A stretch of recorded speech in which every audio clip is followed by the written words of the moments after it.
following is a presentation of Main Street Media, your source for news, sports, and information on Main Street in Middle Tennessee.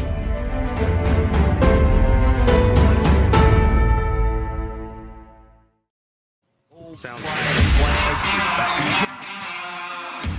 30 years of the best sports talk in Middle Tennessee, featuring Tennessee Radio Hall of Famer George Plaster, Tennessee Sports Hall of Fame coach Watson Brown, and Young Guns Billy Derrick and Michael Sindrick. And now, here's your host, George Plaster.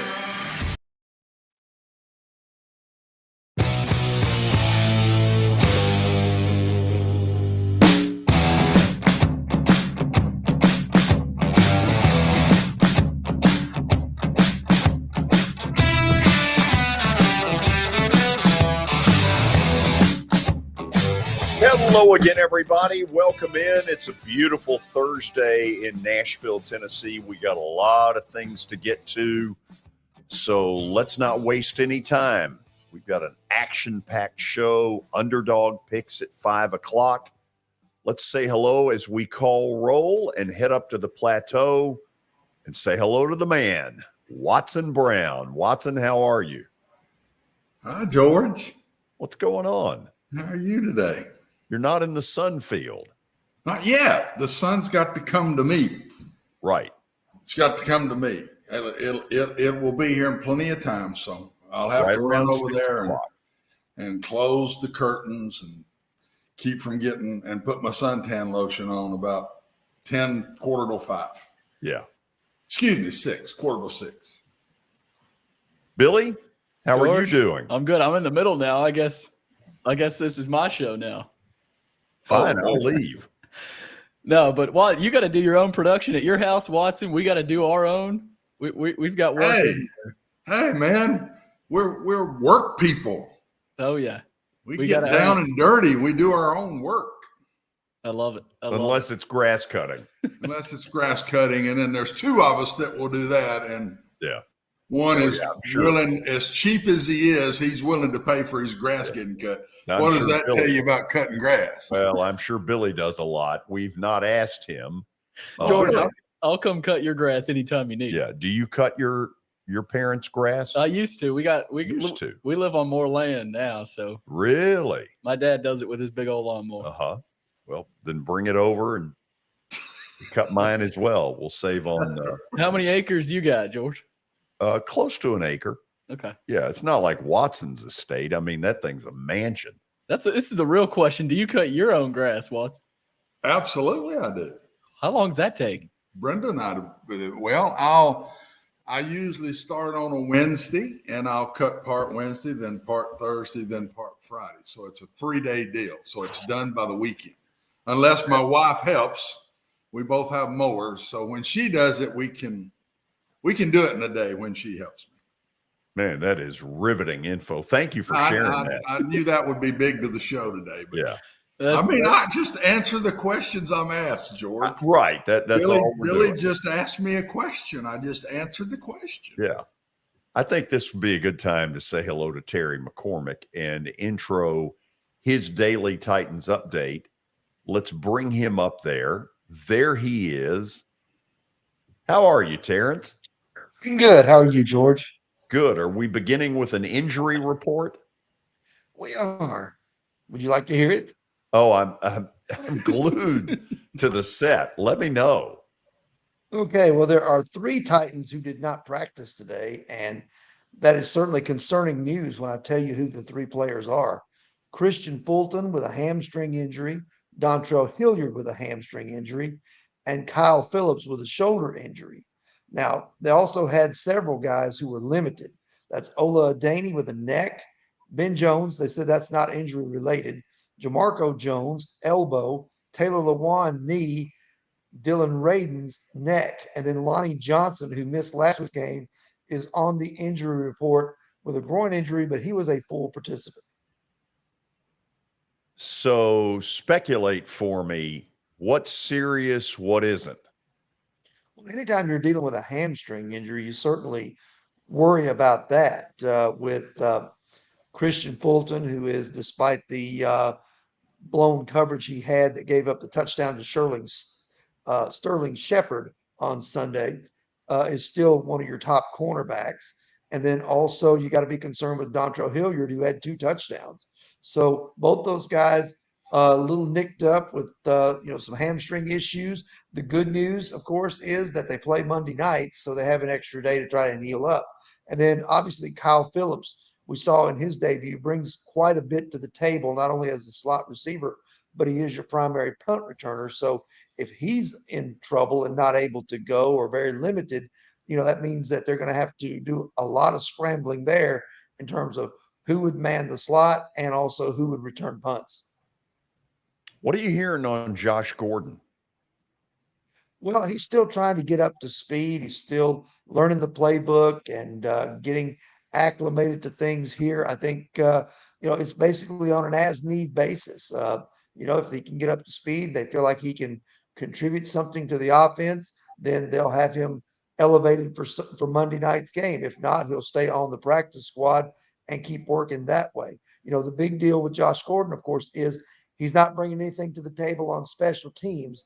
And so far as we know, in terms of, what they do to, on their coverage units and their return units and things like that. So with him not bringing anything there, then he's got to be an integral part of the game plan to be able to be active on game day. Terry, one of the weirder things that came out of the loss was the fact we didn't see a lot of Austin Hooper. What gives there?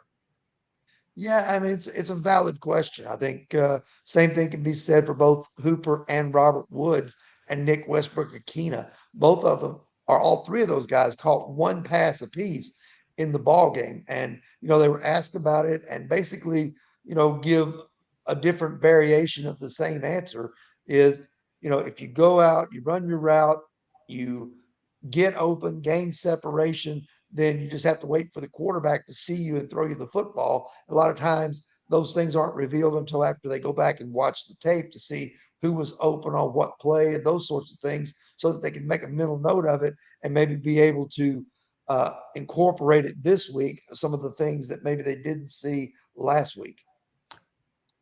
I get that. Am I wrong that Swaim ended up playing more plays than Hooper?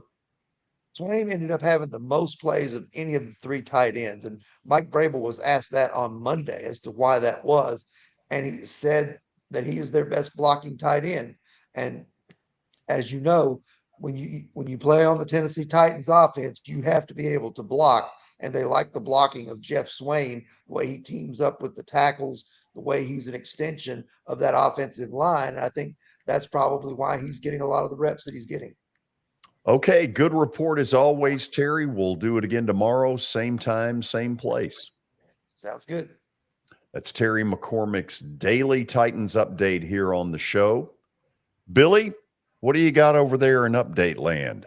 George, we do have an update coming up, but first, a few words on the Justin Tucker team with Platinum Realty Partners. They are proven to be trusted with your most personal asset, the Justin Tucker team, Middle Tennessee's most trusted team in realty. Call them at 615-906-8458. Also, Sumner Funeral and Cremation. They are sharing their family with yours in your time of need, now with 2 convenient locations in Gallatin and Hendersonville. Also online at sumnerfuneral.com. Sumner Funeral and Cremation, traditional, affordable, and dignified. George, we start item number 1. As I scroll up here, Roger Federer is set to retire. He is 41 years old after a bunch of knee operations. He's going to close his career on 20 Grand Slam titles, finished 5 seasons ranked number 1. I mean, you think of men's tennis, you think of Roger Federer. Yeah, in an era where I don't think most of us who maybe grew up paying attention to tennis care as much as we used to, also don't know as many of the names as we used to. Watson, this guy was a stud. Yeah. And it's hard for some reason, George, it's hard to find them anymore. Just the dominant guy. And I think that's going to hurt tennis.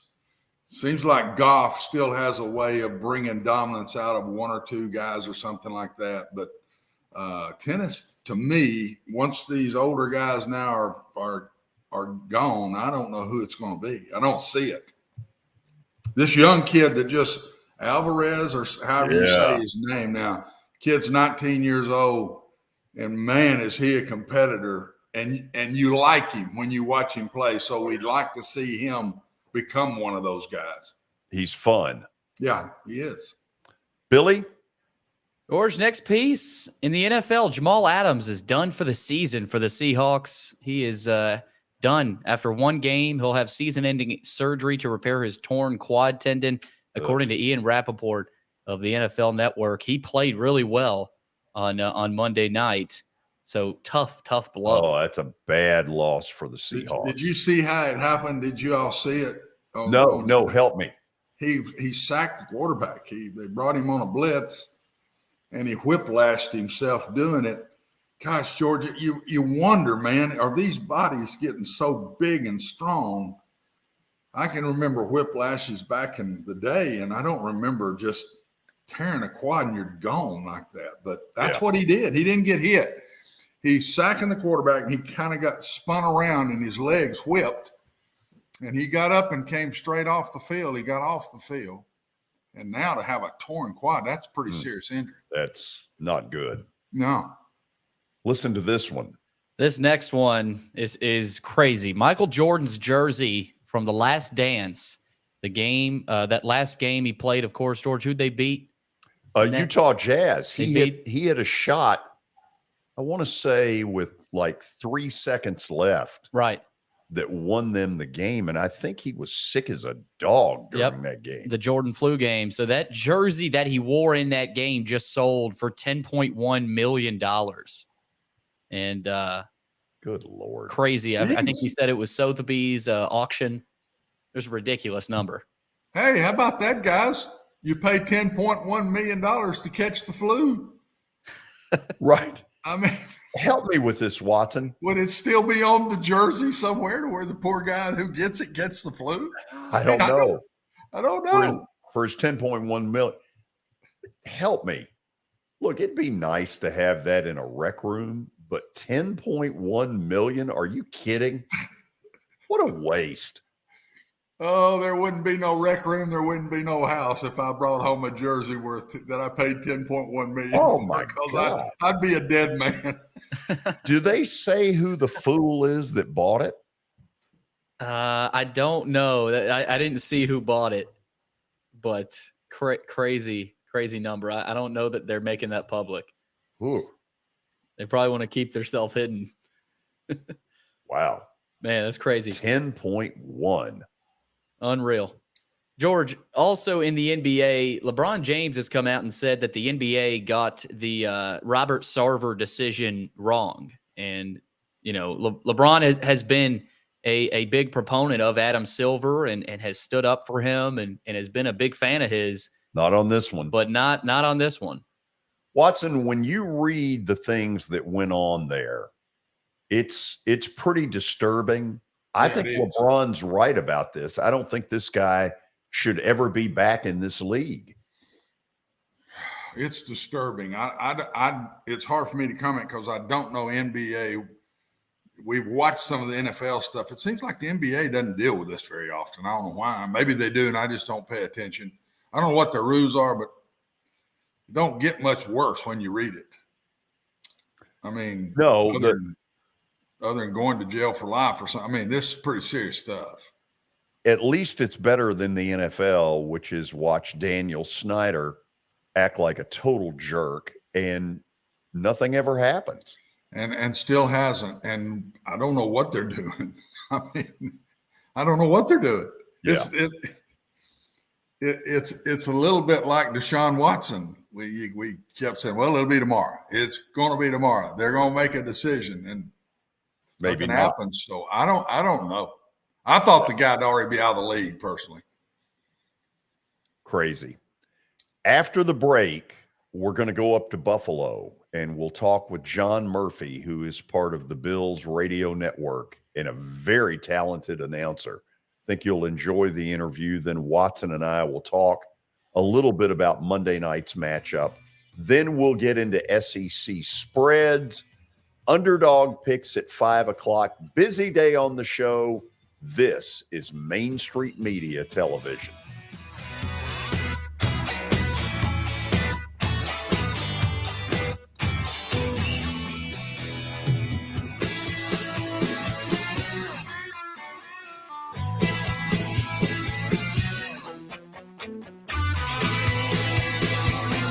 Buying or selling a home can be a very personal experience. Why not go with the team that receives nearly all of their business from referrals? Clearly a trusted name in real estate. The Justin Tucker team with Platinum Realty Partners has sold more than 500 homes in the last 7 years. Voted best in Sumner County multiple times. Proven to be trusted with your most personal assets. Call the Justin Tucker team with Platinum Realty Partners at 615-906-8458. The Justin Tucker team with Platinum Realty Partners, Middle Tennessee's most trusted team in realty.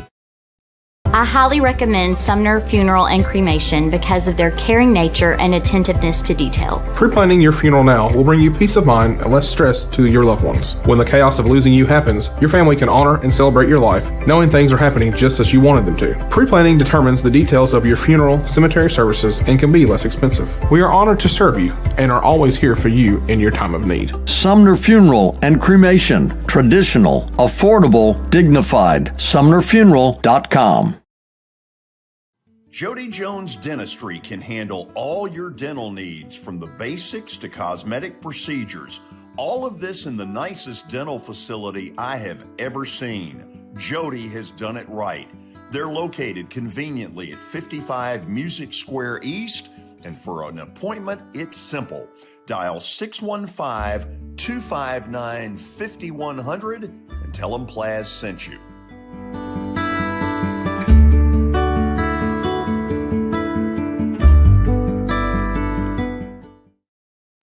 When you're thinking about golf, consider Riverside Golf Links. Under new ownership, the course has improved dramatically. It's now 27 holes, complemented by a 9-hole executive course. Book a tee time now at 615-847-5074 and get ready to enjoy the beauty of golf in the Old Hickory area at Riverside Golf Links.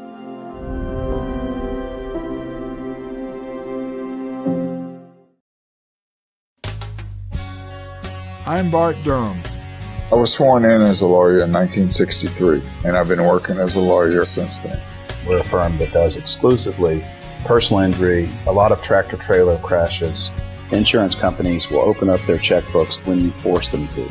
We have systems that work. We get the most money for our clients in the shortest amount of time. I'm Blair Durham. My dad and I want to help. Give us a call at 615-242-9000. This is Eric Berner with Rockcastle Wealth Advisors. I help people in the pursuit of making their money live as long as they do. People hire me because I use a customized, individualized, and personal approach for the person I'm working with. Everyone's situation is different. If you've lost a spouse or a parent and want to make sure your inheritance is utilized and does not just disappear, I can help with that. Call me at 615-235-1058 or email Eric at rockcastlewealth.com.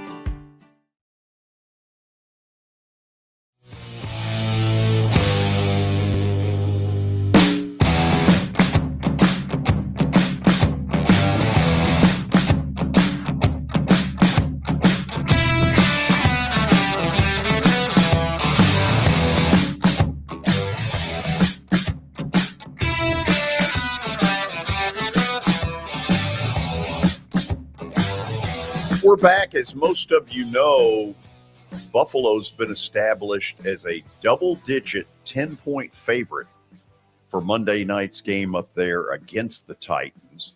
With all of that as a backdrop, we talked with John Murphy earlier today. John's part of the Buffalo Bills radio network, works for WGR Radio up there, and we started the interview with Stadium Talk. John, I'm going to throw you a little bit of a curveball right off the bat. Our city right now is trying to figure out whether to build a dome stadium for the Titans. I know you all have been through some of this same kind of stuff in Buffalo. How exactly has it turned out? Kind of give me the details. Yeah, well, there's no formal plan yet for the stadium. I think it's scheduled to open in 2026, which is 4 years away. There's discussion, and the Bills, I think, are getting close to revealing their plans for a stadium after dealing with Populous, a stadium architectural firm from Kansas City. I don't think a dome stadium is in the picture here for a variety of reasons. Number one would be cost, I think. I think there are a certain segment of fans who prefer to be outdoors and don't want to be in an indoor stadium. So, it's a matter of preference. Obviously, a stadium that's enclosed and covered would have a lot more use, but I think the Bills and the community is okay with using the stadium, 9-10 times a year, perhaps. So it's an interesting question. You would think in an area that has so much weather to deal with as Buffalo and Western New York, that there might be a group in favor of a dome, and there are people who think that's the way to go. But in this case, the Bills are going to go with open air stadium with I should add, in Buffalo and the new stadium plan. There's a plan for seats being covered, so there would be kind of a roof over the seating section of the stadium with the field open to the air. So it's an interesting question, though. I've thought for a while that there are times I watch Buffalo where I think they're the best team in the NFL. And I thought it a year ago around playoff time, and then we know what happened in the final 13 seconds in Kansas City. How much grief has the coaching staff caught up there about the way that game ended? Yeah, a certain amount. I think for the most part, most Bills fans, and I think the Bills themselves, have put that 13 seconds behind them. It was tough, to have the lead with 13 seconds to go. There were those who thought they should have kicked it short instead of kicking for the touchback and burn a little time that way. I am in the field. I'm in the group that thinks they were not playing the right kind of defense in those final 13 seconds, and only took the Chiefs a couple of plays to tie up the game and send it to overtime. But how much grief I think gets passed. I think people are excited about this year's Bills team. I think that I know the coaches and the players have kind of put that behind them. I had an interesting conversation with Sean McDermott about a week or so ago about we didn't start talking about that. We were talking about teaching players and how you get players to learn things. And he brought up, he didn't mention 13 seconds, but he brought up looking at late game situations that they have encountered in the past and how they've gone over this offseason with the players, gone over video of other late game situations for teams besides the Buffalo Bills, and just kind of had a dialogue about how you would handle it next time. What would you do differently? And so I think they've addressed it, and I think they've moved on. I really think the Bills players and coaches have moved on. And for the most part, fans have moved on from that also. The first time I saw Josh Allen in a bowl game, he had a bazooka for an arm. We all knew that. But there has been a development in this young guy that I think is pretty amazing. Is that Brian Dable? What is it? Who is it that should get the credit for where he is now, which is darn near the top of his profession? Yeah. I think there are a lot of people who deserve credit. And first and foremost, it's Josh, because he worked so hard during the offseason. He sort of identifies where his weakness was in one season and gets to work on it almost right away when the offseason begins. So he deserves the lion's share of the credit because he is such a hard worker. He has great work. And outside the Bills, he works on a regular basis with Jordan Palmer, Carson Palmer's brother, who's a quarterback guru out in California. And Josh spends several weeks, if not months, with Jordan Palmer in Southern California every offseason, and they identify, here's what we got to do better, and here's what we're going to do. And here he is in his fifth year, and he's done it every year. He's got a little bit better. But yeah, Brian Dable deserves some of the credit for it. Now Ken Dorsey, the offensive coordinator. I just think it's sort of a group effort. And I credit the Bills organization and Sean McDermott for being open and willing to work with Jordan Palmer, who is really an interesting guy. I don't know if you ever talked to him. He's an interesting guy with interesting theories about, 21st century NFL quarterbacking. And I think he's worked to the benefit of Josh Allen. But it's work. He puts in the work, Josh does, and puts in the time to get better. I eagerly anticipate the start of the season. We're just underway. But I eagerly look forward to it to see, what did he do now? What did he get better at? One season, he had trouble being accurate on deep passes. They worked on it. I talked to Jordan Palmer about exactly the drills they were doing, and all of a sudden Josh was hitting deep passes. One year they worked on accuracy.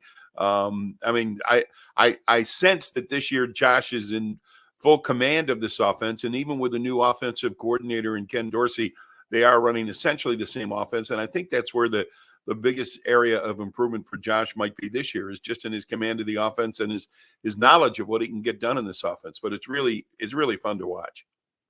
I'm guessing this comes up some in sports talk radio there.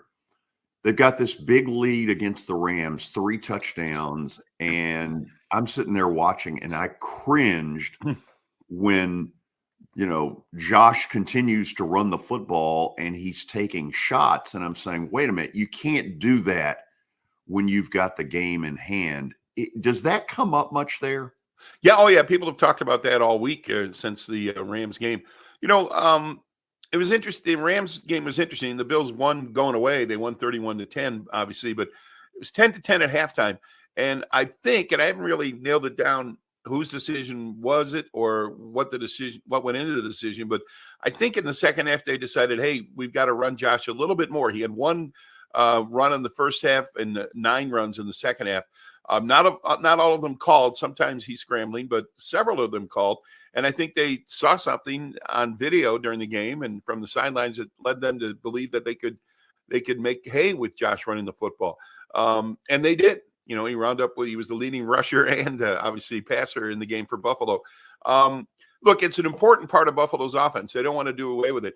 Josh is 26 years old, big, strong, tough guy, but eventually, maybe somewhat this year and maybe somewhat this week, they're going to have to pull back a little bit and say we can't expose him to that many hits, as he gets older. But for now, he's a great runner. In fact, in the lead up to the draft, there was a lot of talk about, well, the Bills really need a good short yardage running back. They should look at, someone in the draft who can run the ball on 3rd and short. And I got thinking, I thought, well, the best short yardage running back they have is Josh Allen. He really is. And he's really good at it. And he's big and tough and strong. So you don't want to take that part of his game away from him. It's kind of a balancing act that they walk. It's worked to their benefit so far. And I think they're hoping that it continues to work out for them. John, the game a year ago was crazy here. Yep. And so now we have sort of the return game Monday night. Is Buffalo's feeling that if they can keep Derrick Henry from going absolutely wild, that they win? Yeah, you make it sound simple. I don't know if it's simple to keep Derrick Henry from going wild.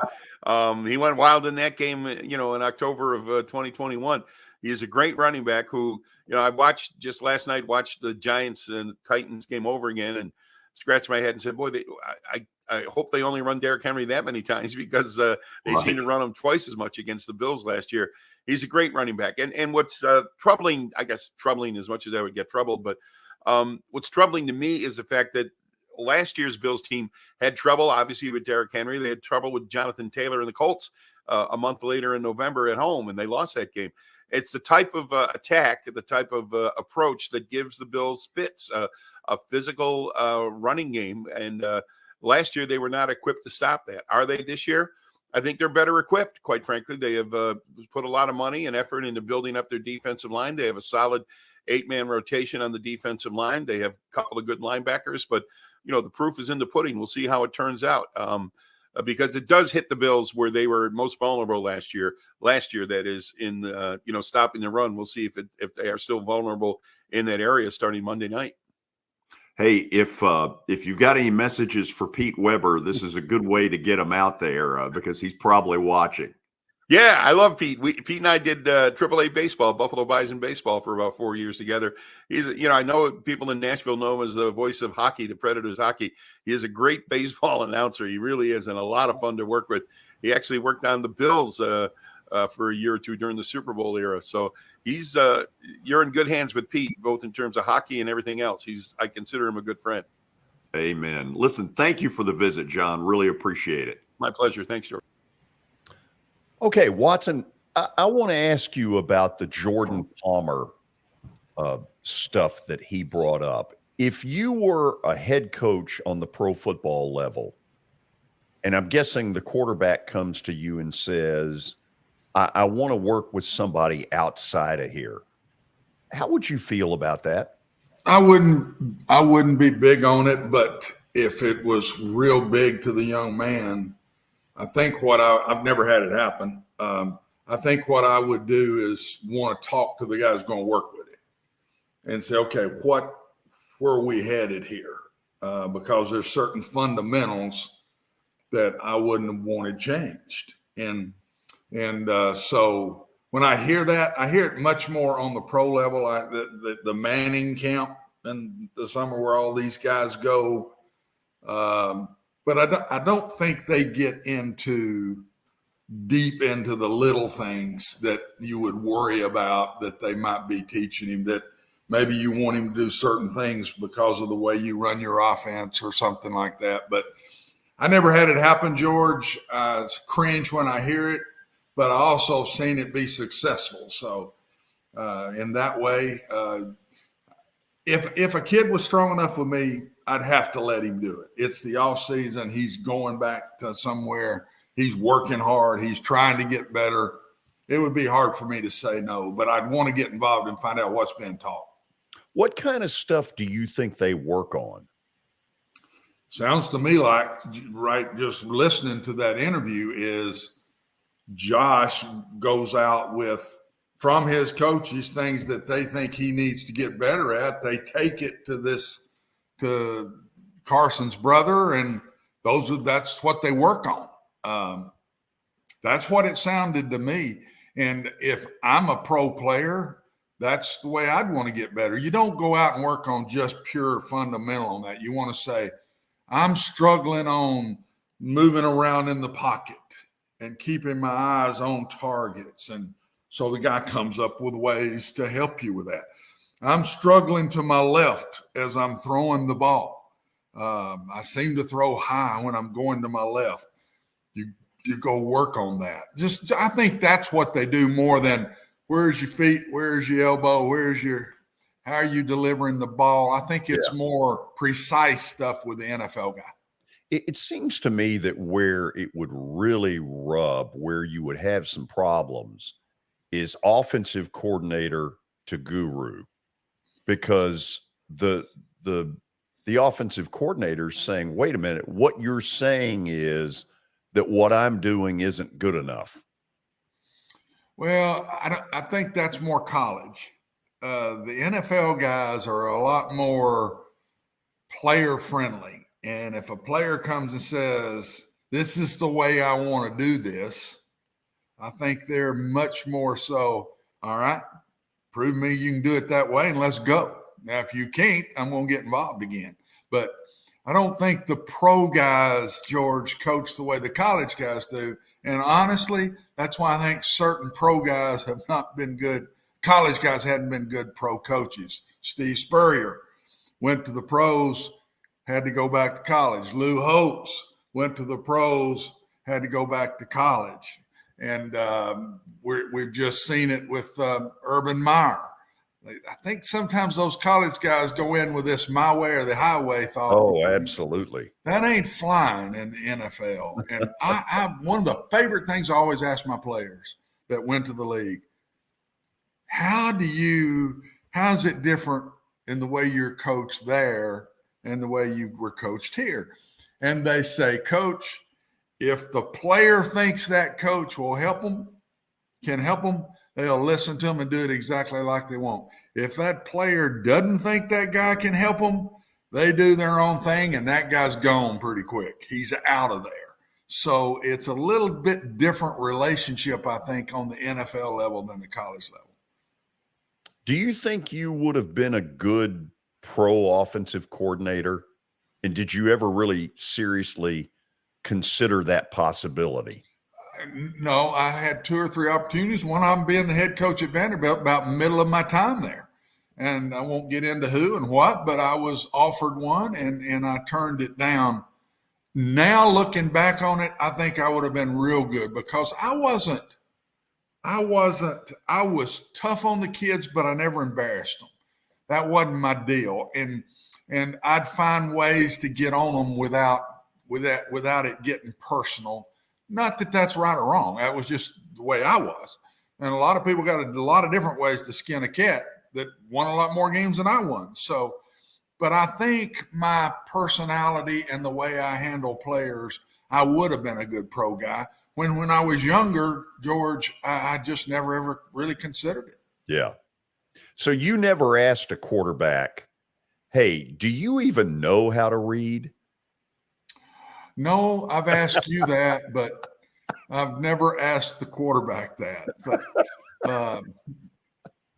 and I probably regretted asking you that question. It's one of the best lines you've ever thrown out there. It was hilarious. It was in our radio days. Yes, it was. He popped that one day, and I one had of my weak moments. I just flipped it out there. Hey, we'll go to the break, and when we come back, we'll take a look at the lines that have been established for this week's SEC games. There are 2 or 3 that'll get your attention. This is Main Street Media Television.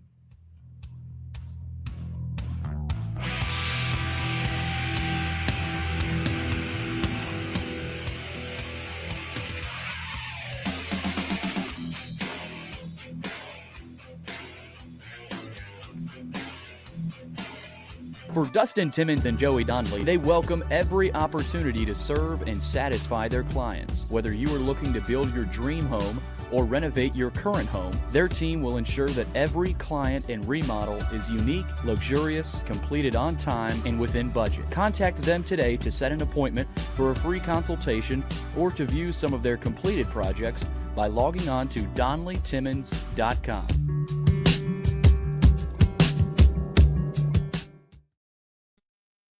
At WellSkin Dermatology and Aesthetics, we pride ourselves in providing access, innovation, and a patient experience second to none. Access to care and treatment when you need it. Innovation with medical-led cosmetics and various on-site technologies for full-service treatments with a customer experience that is calming, casual, and effective. Independently owned, providing medical, surgical, pediatric, and cosmetic dermatology and more. Visit WellSkinMD.com to schedule your appointment today. WellSkin Dermatology and Aesthetics. Access to healthier skin. It's your last chance to get a spring tune-up for summer. Complete Service Heat and Air can clean your coils, check out your motor, and make sure you have cold air on that first hot day of summer. Complete Service Heat and Air is located in White Bluff, Tennessee. We do service and repair on heating and air the right way. 24/7 service. Call us at 615-797-3997. That's 615-797-3997. Serving Cheatham, Davidson, Dixon, Hickman, Humphreys, Montgomery, and Williamson counties.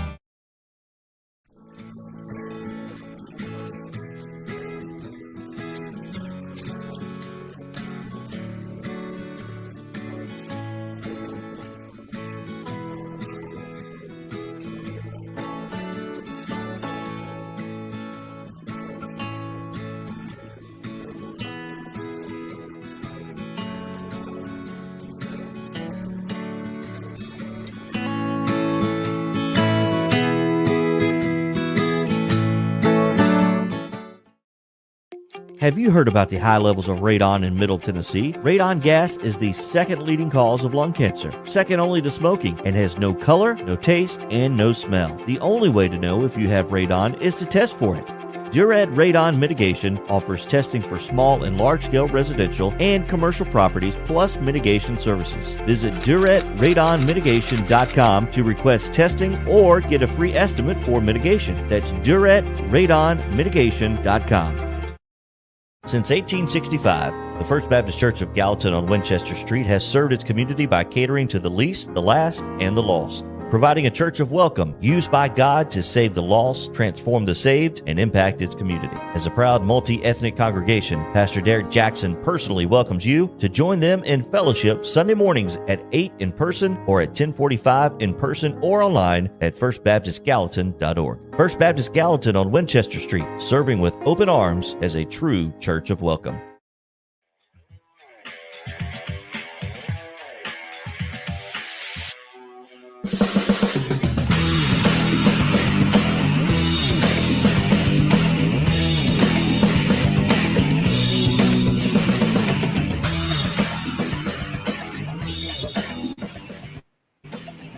Okay, let's take a look at what's going on this weekend in the SEC and see how Vegas has sort of put all this stuff together.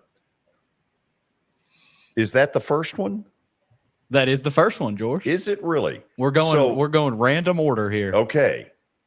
Watson. Ole Miss minus 16.5 in Atlanta at Georgia Tech. Okay. Can Georgia Tech hang closer in that game? I don't think so. The only reason it's a question mark to me is I'm not sure Ole Miss knows who their quarterback is yet. Yeah. Mm-hmm. And I would think one of them would come out of this game because this will be their most competitive game up till now. But if I had to pick, and I'd like to hear what you think, but if I had to pick, I think I'd go on the Ole Miss side. Watson, you think the quarterback spot, is it Luke Altmaier and Jackson Dart? Are those the two that's guys the two I think he's playing right now, Billy. And he just hadn't made up his mind. And the reason that bothers me a little bit is that's not Lane Kiffin's way. Mm-hmm. That's just not been what he's done in the past. And so it's telling me that old adage, I don't totally go by it, but that old adage, if you got two, you got none, kind of looks that way right now in his eyes to me, that he just can't settle on one. And they're not scoring Ole Miss points like last year against inferior opponents right now. They're Is not John just Rice lighting them. Plumlee better than either of those two? I haven't seen enough of both of them, George, to comment yet. I just hadn't watched them just a little. Watching John Rice Plumlee the other night, he's got some of Mike Wright problems. I mean, it's just not a great thrower. And when he got in the throw-in situations the other night at Central Florida, he really, really struggled. And now he can do all the other stuff fantastic. He's a great leader, great runner, great quarterback on all ways except drop back pass. And man, he struggled big time. So I don't know if he'd stayed at Ole Miss, he would have beat those guys out, because a lot of Lane stuff is drop back pass. And with this game, I don't know that Ole Miss is 16 points better than Tech right now. I mean, Tech's not very good, but I don't know that Ole Miss is. Tech's not very good now, and it's this might be more about. They're not very good. They're just not very good. That's why I say I'll lean toward Ole Miss on this. That's why they're not overly confident about it. Yeah, George, you going Ole Miss too? Oh, I don't know. I don't have a strong opinion. Let me say that. Let's move on. Next one, you probably don't on this one either. Kentucky's a 27-point favorite against Youngstown State. Probably no words about that one. Watson, to me, this is one that they have to just kind of workmanlike without all the juice and the energy that they had a week ago, because they're not going to play with that kind of fire in the belly that they did a week ago. No, and shouldn't have to. Yeah. I think it'll probably be somewhere around that number. Look, I've watched Coach Stoops on games like this. He's not one to blow it wide open and run it way up. He's not. If you watch George in betting on some of these games, look at the history of the coach and how he treats these kind of games, and you can kind of figure out how to bet them. And I'm dang sure not a bettor, but Coach Stoops don't seem to do that. It's not his bag to see if I can score 60 today. Next one on the list, Penn State -3 at Jordan-Hare Stadium at Auburn. Watson, to me, this comes down to TJ Finley. This guy's been a dud, and if he's a dud Saturday, Penn State's going to cover. Well, this is a huge game for Auburn. I mean, because it leads you in one of two directions. They go in there and lay an egg, and Penn State beats them good at home, beats them at Auburn. Oh, it's going to start like you've never seen. They're just waiting to get on this guy again. If he wins this game, it could really help him back off the Wolves and start a little positiveness. So I think it's the game of the year for Auburn. I don't know why. It's stupid to think so. That's why I finish dead last in underdogs every year. I think Auburn's got a shot here. I just think they're going to absolutely lay it on the line. And Finley, if he's going to play well, it's going to be in this game. Manny Diaz is the defensive coordinator now at Penn State, and we've known Right. Matty George for a long time. He can't keep from bringing them from everywhere. And that's feast or famine, and that gives a team a chance that day, in my opinion, when you're just such a heavy blitzer. I'm really want to watch this one. I just got a feeling, and I want to hear what you think, because that's probably stupid of me to think that. I think a bunch of people will be taking Penn State in this game. Finley has got to be better than he's been. Yeah, no doubt. And if he is, Auburn wins. If he's not, they don't. I think it's that simple. You agree with what I'm saying about the game, how big it is for Auburn? It's enormous. This is stay of execution kind of game for Brian Harsin. It just simply is. Yep. And he could have, maybe should have won last year's game in State College. Maybe should have won the game. Yeah, absolutely. Let's rumble through up next. Some of the Vanderbilt at Northern Illinois. NIU is still a 2.5-point favorite here. If Vandy is going to have a season that gets them to 4 or 5 wins, this has to be a victory. Period. Yeah, it does. It don't fall great. It looks like a trap game a little bit. I think they put a lot in Wake Forest. I think they'll go up there and play hard, and I think they'll win. But again, George, this quarterback thing is still up for grabs. And if Wright goes out there and doesn't play well, and then they've got to rely on a freshman, Northern Illinois is not a bad team. They beat Tulsa last week, and I don't think Tulsa's very good. They ended up losing that one, Watson. Did they end up? They were ahead the whole game. They lost the game? Yeah, they lost the game. They ended up losing. Wow. They lose to Tulsa, and yet they're a 2.5-point favorite. That doesn't give Vanderbilt a lot of the national – the guys in the betting booths ain't giving Vanderbilt a lot of credit, are they? What do you guys think about it? Where are you with this one? I think Vandy wins because I think they'll be able to do the things on the ground with Wright. I don't think his lack of throwing ability will hurt him in this game the way it will when they get to the SEC. Yeah, this is about Northern Illinois. I don't know. I think this is about their defense. They gave up almost 50 a game last year. Vanderbilt should be able to do what they can do with Mike Wright, his legs. So quickly, George. Georgia is a 24.5-point favorite at South Carolina in Columbia. Yeah, this used to be a big blood and guts rivalry. But Watson, I think South Carolina brings a musket when they need a shotgun. Well, here's the last place underdog, dude. I think South Carolina's going to play it tight. I think this is going to be a really good game. I don't think they're going to win the game, but I think this one's under 10 points and it's in the fourth quarter is a good game. Really? I'm telling you, I don't know why. How many have I won? But I'm telling you, I think this is going to be a good one. Next one on the list, South Florida at Florida in Gainesville. Florida's a 24-point favorite. This might be a good way for Anthony Richardson to get some confidence back. Get back and do more of the things he does best. Billy's got to get back on doing. I thought, as fond as I am of Billy Napier, I thought in that game he lost his patience against Kentucky, and he started trying to throw the ball with Richardson more and the wrong kind of things instead of stick to your guns. The game's close. It's real close all the way through. And I just didn't think he hung in there, and I bet you Billy corrects that. I think they bomb South Florida. Next on the list, Bama, almost a 50-point favorite against poor old UL Monroe. Move on. Moving on, we got a poor old UL Monroe. They don't get any home games. Move on too. Move on too. Terry Bowden's still down there, isn't he? Move on. Tennessee welcomes Akron. We'll move on to this one. Miami now at A&M. Watson, I have a strong theory. You think Miami's going to get them? A&M is pissed. They're not happy about what happened a week ago. That game is at night. I don't think Miami has dealt with anything like A&M at night. I think A&M wins, and I think they cover.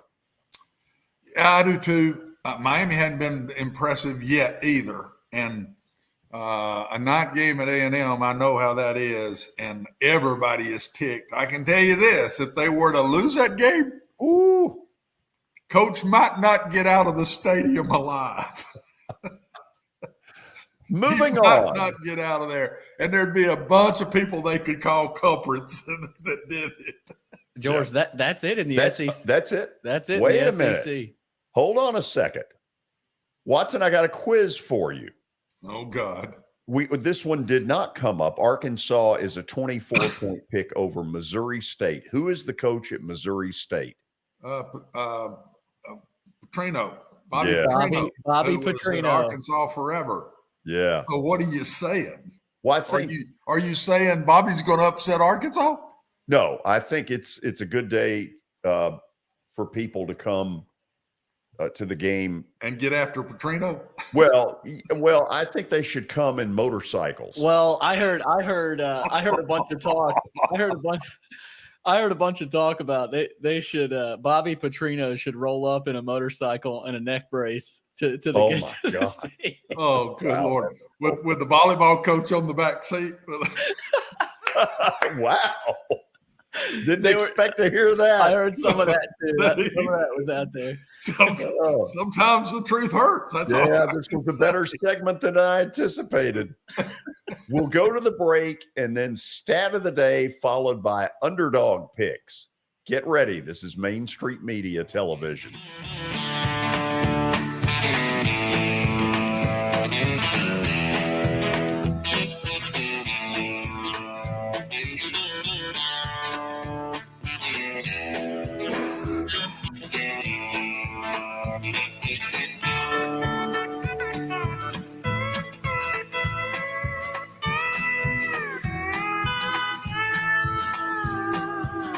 Serving Williamson and surrounding counties, Bone and Joint Institute of Tennessee offers comprehensive orthopedic care with 16 subspecialized physicians. Our practice provides high-tech care with a hometown touch. We offer physician clinics, physical and occupational therapy, advanced imaging, and surgical services, including interventional procedures. Call us at 615-791-2630. We're Bone and Joint Institute of Tennessee. High-tech care with a hometown touch. This is attorney Bart Durham, and this is me. I'm Aaliyah. Keeping in good physical condition is really important to me. But when I had a wreck with a tractor-trailer truck that hurt my legs so bad I couldn't work for almost a year, I knew I needed a lawyer that understood tractor-trailer cases. So I called Bart. Bart gets millions of dollars for his clients every year. At Bart Durham Injury Law, we've handled hundreds of tractor-trailer cases. My dad and I want to help. Give us a call at 615-242-9000. The high school football season is here, and nobody handles Friday nights better than Main Street Media. Here's Zach Womble with details.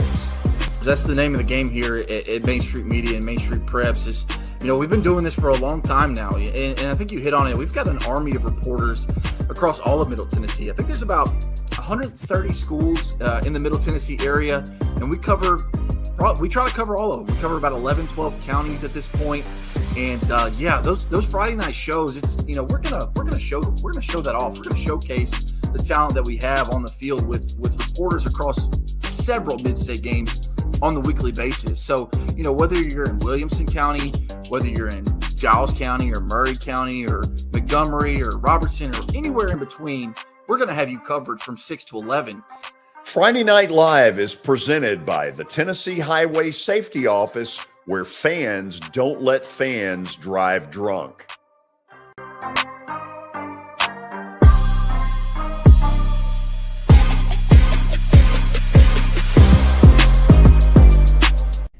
Hey everyone, I'm John English. This is Keith Wallace, and we would like to welcome you to John English Antique Sports and Cards in Shelbyville, Tennessee. We specialize in graded and ungraded sports and non-sports cards, vintage wax boxes, and unopened cases. We have a large selection of PSA graded cards. We also specialize in old sports collectibles, baseball, football, basketball, golf, and tennis. You can find it all at John English Antique Sports and Cards. We are happy to be associated with Nashville's greatest sports antique, George Plaster.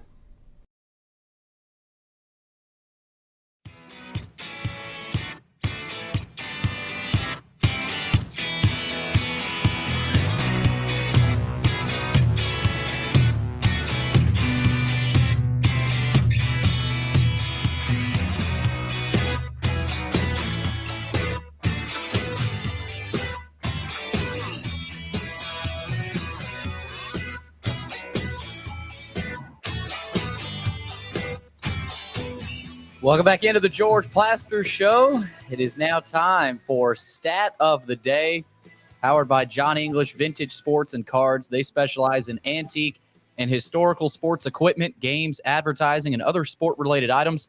You can visit them in Shelbyville, Tennessee, open Tuesdays through Fridays from noon to 5 o'clock and Saturdays from 10 a.m. to 5. Visit them online, johnenglishgradedcards.com. Also, give Eric Berner a call with Rockcastle Wealth Advisors. That's 615-490-7052, or visit their website. That's rockcastlewealth.com for more information.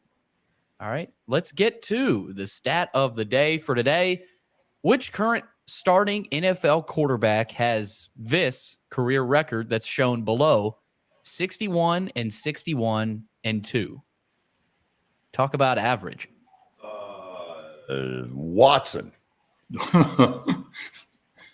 So let's think about that for a second, because the obvious possibility might be Ryan Tannehill, simply because in Miami, their record was below 500 most of the time. But I'm trying to think, the two tie thing makes me wonder a little bit. And so we had two overtime ties this week. Cincinnati, Pittsburgh, and neither quarterback has played enough to get to that record. The other game that ended up in a tie was whom?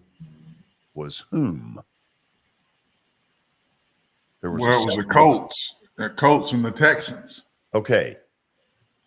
Reckon it is the Colts QB.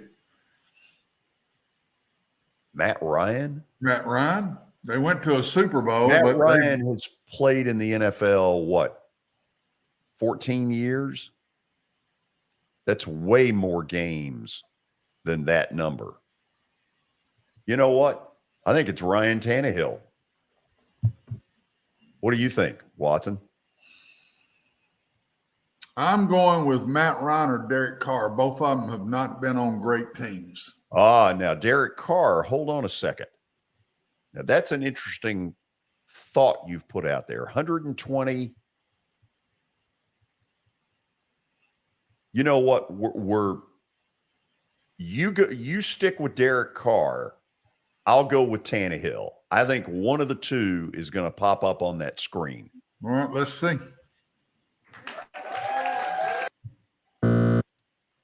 Whatever. Started the clap sound by. Wow. I mean, he's mediocre as it gets.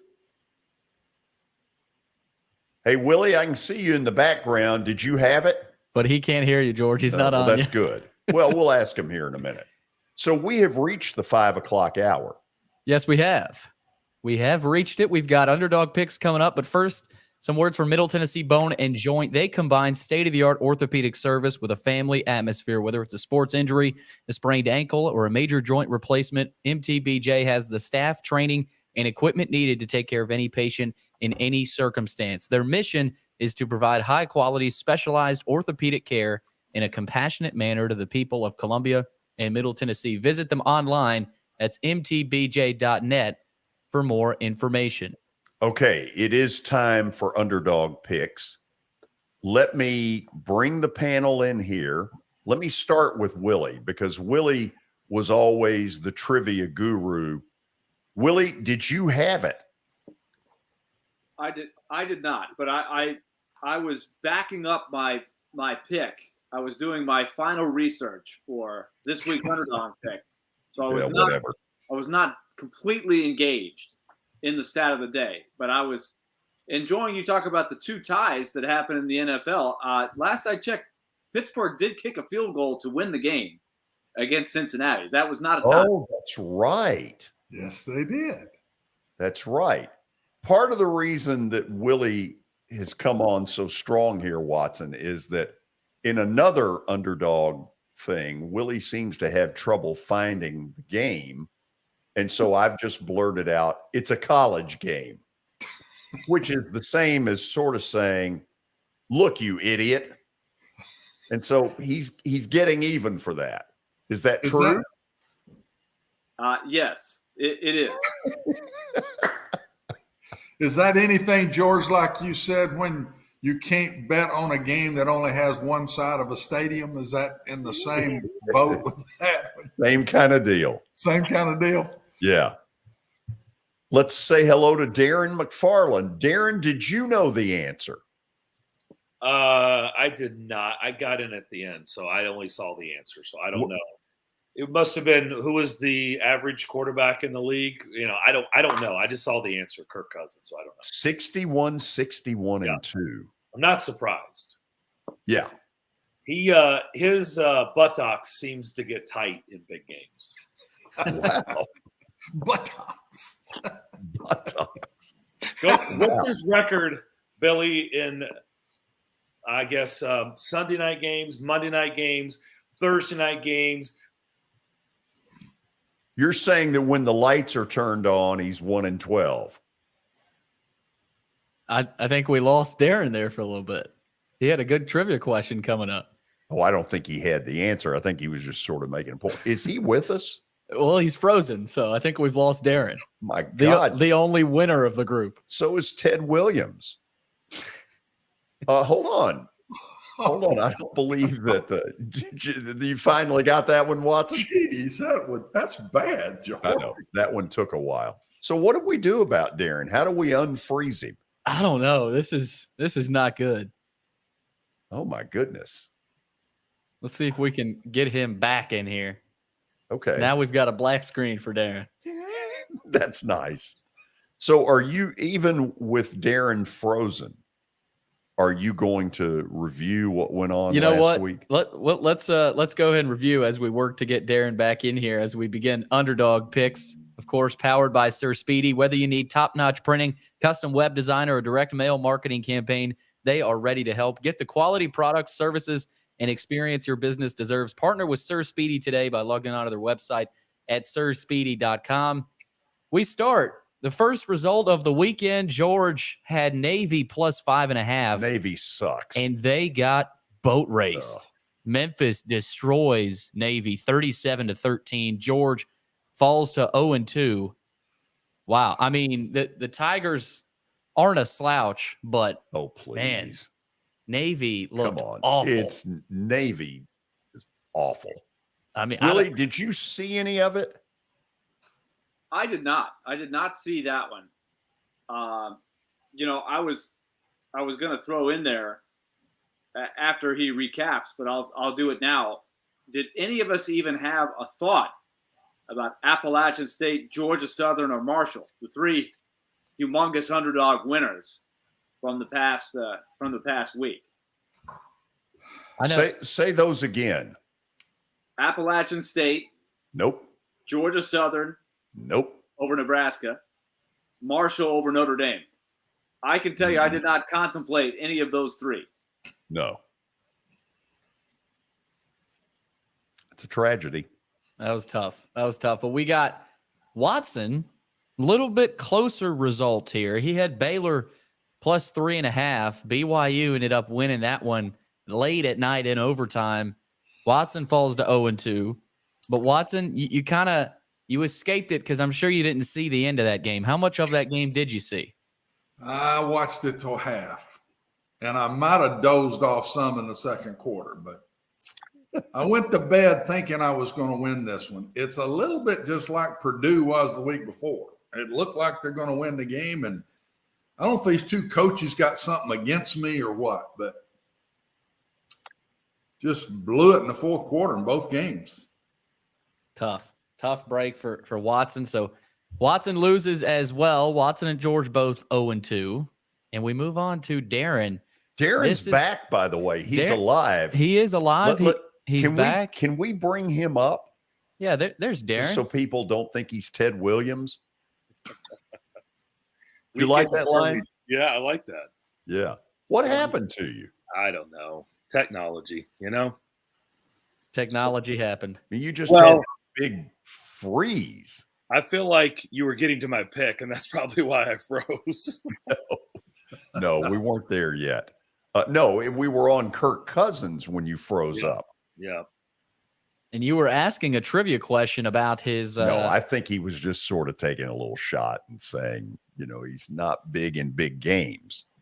Not big game Kirk by any You means. didn't have a record with that, did you? No. Yeah. By the way, one of those games I remember last year was Cooper Rush. He has started one NFL game. Do you remember that game? Yeah, against Dallas. He played pretty well. Where? Against Minnesota, wasn't it? Minnesota. It was up there in the dome. Sunday night football. Not in the dome. Whatever they call that thing. Yep. Sunday night football in Minnesota, and Cousins gagged it away against Cooper Rush. That's his only start in the NFL. The rush is on, and for all indications, it's not going to be big. Okay, so what did Darren do? So Darren took Arizona plus 10.5. Of course, they were playing at home, but Mississippi State whooped them. I mean, similar to you, George. But Darren had the backup of winning last week. So it's not as ugly for him so far. He's 1-1 now. Still has a touchdown lead on everybody else. Well, okay, let's talk about it. Darren, first of all, how long did you watch it? I watched a good portion, and then I just kind of gave up. It wasn't because I told you guys I had the baseball tournament. They had bagged it because of rain, so I wasn't worried about that. I just knew that I was on the wrong side. Mississippi State was just better. Arizona. I'll say this though, you had to feel better than I felt about Navy. Probably, yeah. Oh, yeah, that one didn't work. They should probably fire their offensive coordinator, Navy. Mr. Jasper. Ivan Jasper has come up again. A name out of my past. And how did young William do? William Donick took Stanford plus 8.5. USC ended up winning that game. I didn't watch any of this, Willie. I don't know if Stanford was in this one at all, but not good. Not good this week. I thought Willie was maybe going to pull through after seeing that Navy and Baylor lost, but USC ended up winning by a couple of touchdowns. So Willie falls to 0-2 with 0 points as well. Willie, did you watch that entire game?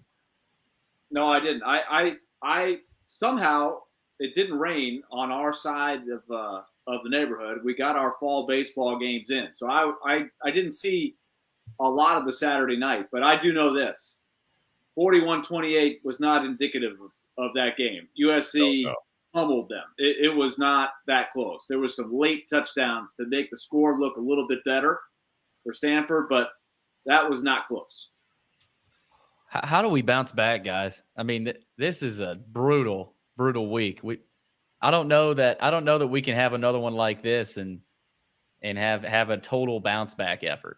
I mean, we needed somebody to get a win this week. We were 0 for 4, and the combined loss total was 65. 24 of which was mine. George carried the weight there. Nobody even got a cover. Forget winning the game outright. Nobody even got a cover. No. And at least 14 of my points were garbage points. Yeah. So I had 2 TVs in the den. Willie, you've seen that setup before. Yes. And I even gave Navy a little TV. Big TV was on Pitt and Tennessee. The little TV was on Navy. And about 4 minutes into the second half, I just said to hell with it. And I put on some game that Stadium was showing. If you get to Stadium, you're hurting. That's how you know you're in deep. You know what? Yeah, it's not good. So what's the order? So here's the standings. Not much to look at. Darren's still at the top. There's Darren. Everyone else. So, I saved some typing there. We don't even get our names. We're just everyone else. Others receiving votes. What the hell kind of deal is this? I mean, you haven't won a game yet. You got to wait to get. You got to earn name. your respect here. You got to earn your stripes. Watson has a name. Okay, Willie has a name. We deserve better than everyone else. You got to prove it, George. Anybody else bothered by that? I kind of like the way it is right there, too. I'd rather keep my name out of there right now. Yeah, we have anonymity this way. We are nothing more than others receiving votes. George just trying to find any sort of respect. Yeah, whatever. Who picks when? Oh, here's the week 3 lineup. First up will be Willie Donick. Second will be George. Third, Watson. Fourth, Darren. So there's your order. George, you get to pick second. A little bit of waiting time there. Yeah. Watson, was your hair always that long in college? No. Only when I got away from home. Really? Yeah. So they weren't pleased with that look. Oh, no. No. Did they say it? Oh, yeah. Yeah. Gave me money to go get one, to say the least. I spent it on something else, but good for you. Good for you. Okay. My daddy cut my hair till I went to college. I'd never been to a barber till I got to Nashville. Really? You can imagine what my haircuts look like if Dad cut my hair. Could you send us a picture? Because we'll put it up there. Oh, no. There will be no pictures. Okay. It looks a little bit like the bobblehead over here, though. I mean, it would look a little bit like that. Y'all can laugh about the bobblehead, but you never got to see the first installation of that thing that I vetoed. It was bad. So you escaped a worse looking bobblehead. It was worse. This one at least is thin, even if I'm not.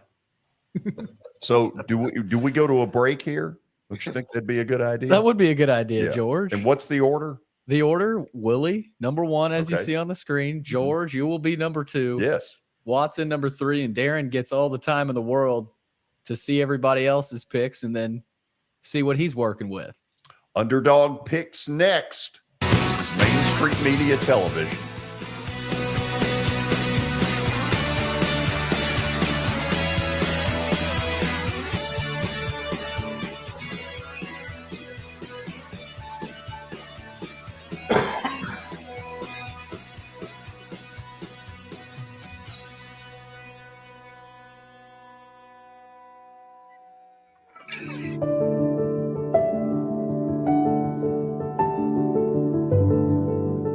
Welcome to the Omni Nashville Hotel. Urban elegance with a vintage touch. Our 800-room hotel opened up in the fall of 2013 with 746 guest rooms and 54 suites.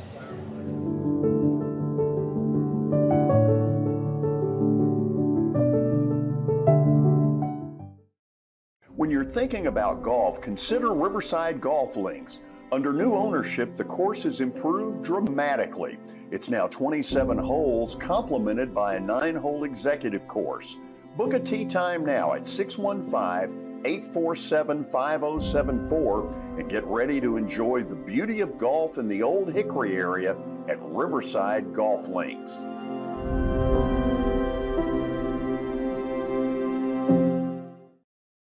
This is Eric Berner with Rockcastle Wealth Advisors. I help people in the pursuit of making their money live as long as they do. People hire me because I use a customized, individualized, and personal approach for the person I'm working with. Everyone's situation is different. If you've lost a spouse or a parent and want to make sure your inheritance is utilized and does not just disappear, I can help with that.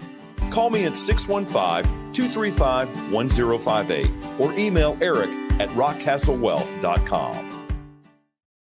Serving Williamson and surrounding counties, Bone and Joint Institute of Tennessee offers comprehensive orthopedic care with 16 subspecialized physicians. Our practice provides high-tech care with a hometown touch. We offer physician clinics, physical and occupational therapy, advanced imaging, and surgical services, including interventional procedures. Call us at 615-791-2630. We're Bone and Joint Institute of Tennessee. High-tech care with a hometown touch.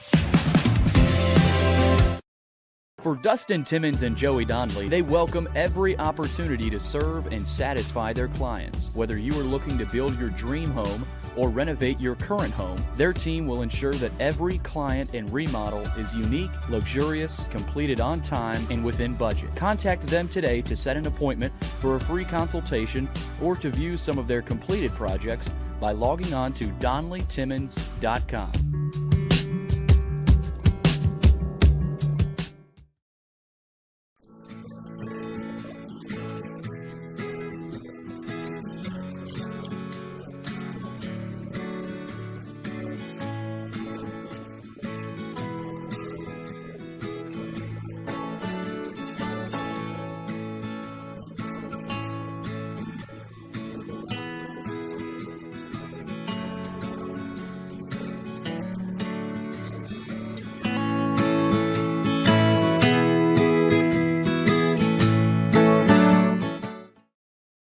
This is attorney Bart Durham, and this is me. I'm Aaliyah. Keeping in good physical condition is really important to me.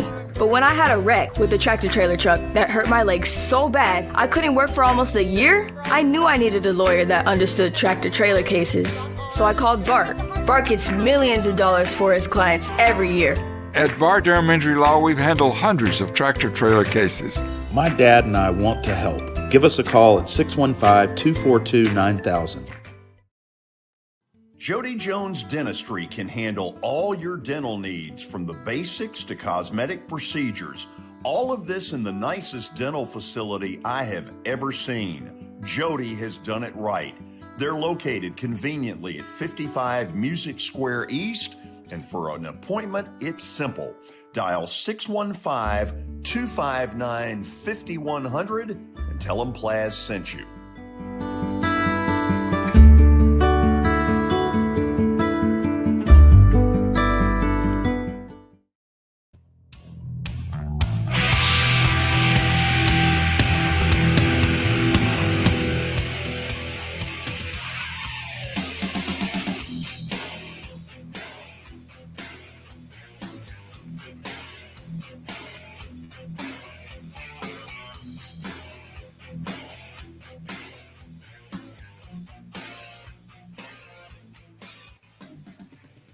All right, we got to get Willie back. There's Willie. Welcome back into the George Plaster Show as we get set for Week 3 edition of Underdog Picks. The lineup, Willie Donick, number 1, George Plaster, number 2, Watson Brown, number 3, and Darren McFarland, number 4.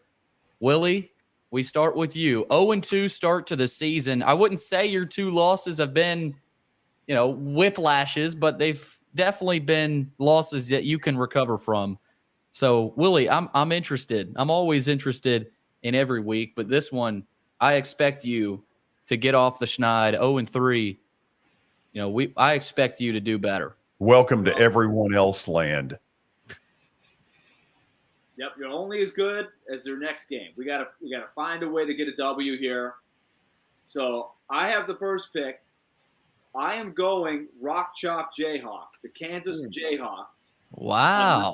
Point dog taking on Houston. Now, Kansas has been in the dregs for years here, but they've got a good coach, Lance Leopold, who came from Buffalo. And once upon a time, George, they won the Bahama Bowl. So that springboarded him to get the Kansas job, one of the lowest programs going in Power 5. But they're 2-0. They beat Watson Brown and Tennessee Tech in Week 1. And then, I don't know if you guys saw this, but they beat West Virginia last week to go 2-0. So they've got a good quarterback, Jalen Daniels, and he is going to lead them to victory over the Cougs. So I got the Jayhawks, +9. Okay, so Willie riding the Jayhawks. That one's in Houston. That'll be as we get that was supposed to be playing. My apologies. We got Willie going with the Jayhawks. Hold on a second. That was theme music for the Jayhawks or something. Was that Rock Chalk Jayhawk?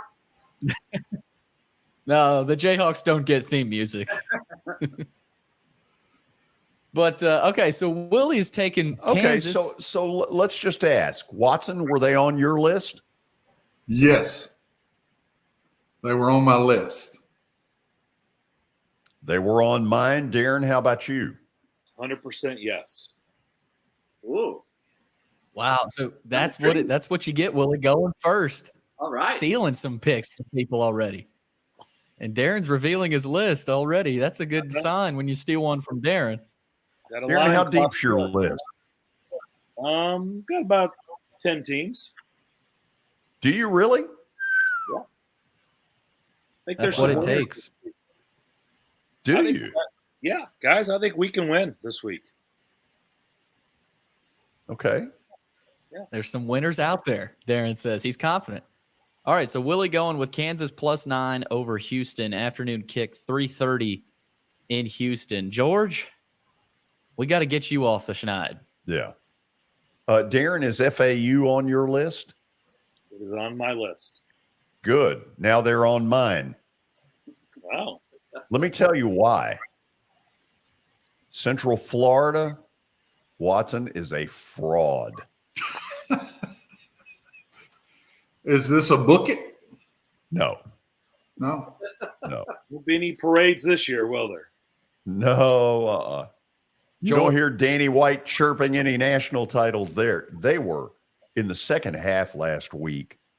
Now, I don't know what level FAU really is at, but this is a big rivalry game. I kind of think they got a shot. Of course, I kind of thought Navy had a shot. Where'd that get me? Nowhere. Yeah. Thanks. You were close to the B word last week, weren't you? Yes. Right there. I'm right there with the bucket. Darren, if it gets on the second TV, you know I think it's got a shot. Well, By I the had way- 2 for 2 FAU on my list. By too. the way, CBS Sports Network's attempt to prop up Navy last week was disgusting. I was yelling at the TV, who's kidding who? That definitely made it worse. I on was you. so frustrated.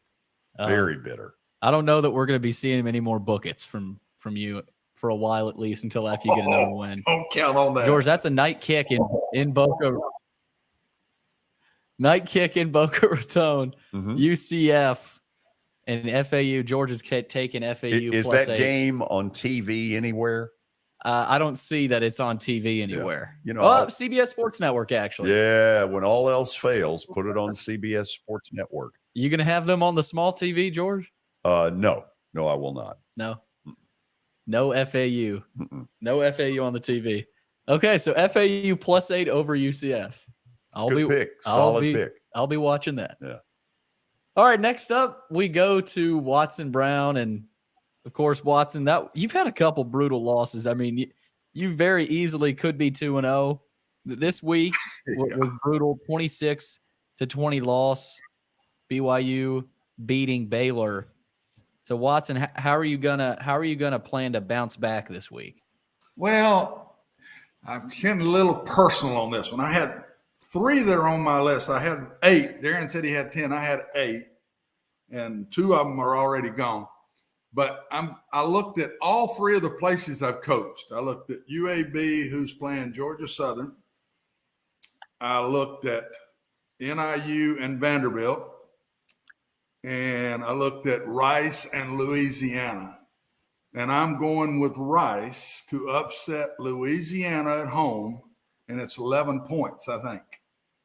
Wow. I'm going with the Owls. George could call a technicality here. He says you can't take a team that doesn't have but one side of a stadium. My team has 2 sides, but they could put them all on one side. And they get them there. So it's a little technicality we got. But I'm going with the Rice Owls. I would have gone with the Commodores. It just wasn't enough points. But so you're saying that at Rice there are sections available? Many sections. Yeah. The whole student body gets in that 70,000 seat stadium, George. There's 2,500 students, so it doesn't take up a lot of space when the students get there. So who do they play? They've got Louisiana. Louisiana what? The Louisiana Lafayette. Okay. The Raging the Cajuns. old ULL. ULL. Which now supposedly is the University of Louisiana. That's right. Yeah. Better call them what they are. No, I got news for them. LSU is the University of Louisiana. Okay. Watson, good luck on that. I'm rooting for you. Yeah, I can tell. Everybody loves that one. But I'm just telling you, when I start betting with my heart, I fall way down the ladder. But Watson, where can we find that game on Saturday? Where the Rice website live stream. I think you got to drive to Houston. That's the only way. The only way is drive to Houston, bud, or maybe a quick flight. You can do either one. Well, I promise you there'll be a seat for you when you get there. What time is that game? I have no clue. I don't even know if the time. You can watch Kansas. You could watch Kansas knock off Houston and then go down the road to Rice and watch that game. We got two big games going on. They're 2 miles apart, so you're dead on. You're dead on there, and you can catch them both. George, take off. I'm looking it up. That's a night game, George. 6:30 kickoff on ESPN Plus. It's ESPN 4. Yeah, ESPN 4 at Rice Stadium in Houston. Go Owls. Looking forward to that one. Go Owls. We got two Owls. We got the FAU Owls too. So we got two Houstons, two Owls. Everybody in the Southwest Conference had their little things. Believe it or not, that was that's a lot of work. I couldn't even do it. I couldn't get my left arm up. From an old football injury. Injury. I couldn't even go Owls. Go Owls. All right. Watson's riding with his heart. We'll see if that pays off. Darren, who are you riding with this week? I thought you had a real shot last week with Arizona. They did not pay off for you. Who are you riding with this week? Well, and George I can't believe you didn't say anything last week. Like, there's one that I wanted to do, but, I've watched it my whole life, and I was like, there's no way I'll see it 2 years in a row, so I'm not going to waste the pick. That was the pick last week. Like, Kentucky was the pick, but it's like 1976-77. Like, they're not going to beat them 2 years in a row. They beat them 2 years in a row. So that is one Darren, that is one well-coached football team. They look good. That was a fun game. So Watson, I had Georgia Southern. Yep. I had Vanderbilt. Yep. Vanderbilt's just 2.5, but I'm going to just step it up just a little skosh more, and I think I'm going to go with Auburn plus the 3. Very interesting. Big TJ Finley fan, are you? I think Auburn's going to win that game. They're going to win. Okay. And I'm close to that B word, but I'm not. Oh, no. Only one person can use that. Oh, I wasn't going to. It was a different B word. So, wow. A little cheap shot. Yeah, I think it was. Let me ask one question before Billy reviews. Do we need to do music? What kind of music? Music. Well, each person has a theme song, and that has been. Well, we could work on that. We could work on that for next week. Right, but we're not asking you. Not the commissioner. Stay out of this. Watson, do we need music? I think we're good, George. I mean, you're enough music for me just to get to hear your voice. Willie? I would be open to music for sure. No question. Okay. I'm ready. Darren? Sure. I mean, why not? Next why not week. sing? Sing along. Next week, music. Darren, no more Indian fever though. I just asked. Why not? I've gotten sick of it. He needs. Well, you're fixing to get real sick of one as soon as it goes to music.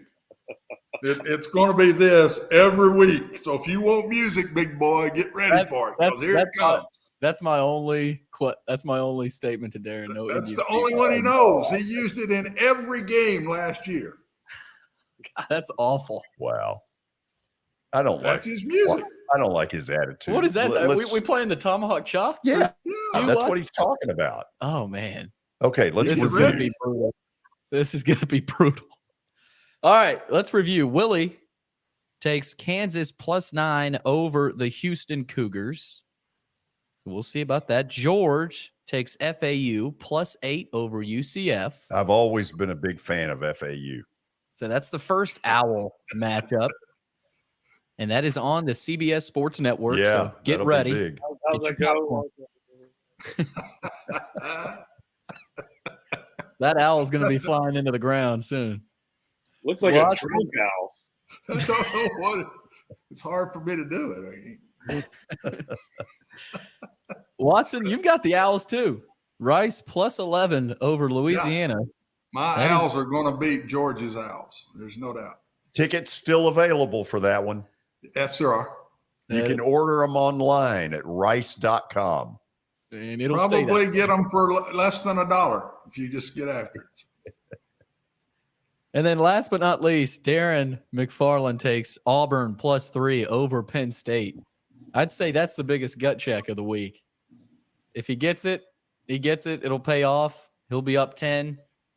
But some of these other ones, Watson, I like that pick, Watson. Oh, you do? You have no reason to like that pick, Billy. There's just for some reason, I don't know what the reason is, but I like the pick. Darren, let me ask you one thing. I like your pick. I think it's got a real shot, but you got to admit, TJ Finley's a stiff. Yeah. I mean, there's other guys, football is you depend on a team, and there's 11 guys on one side of the ball, and outside of him, there'll be 10 other guys on that side of the ball. And so they're at home, though there's not plenty of tickets available. That is a sellout. No. And I just think Auburn should have beat them last year. Should they not? Yeah. They should have beat them last year. No, look, I think you're going to win. And so I think this year they'll get them. Last year they should have won. I think you're going to win. Even though I'm not sure I'm sold on their coach. Was there any other game, guys? Any other game we hadn't talked about you really like? Darren, do you have another? Here was my shot downfield. And tell me what you guys think. And you're probably going to think it's a real dog, and I get it. But for whatever reason, I've noticed this in college and the pros.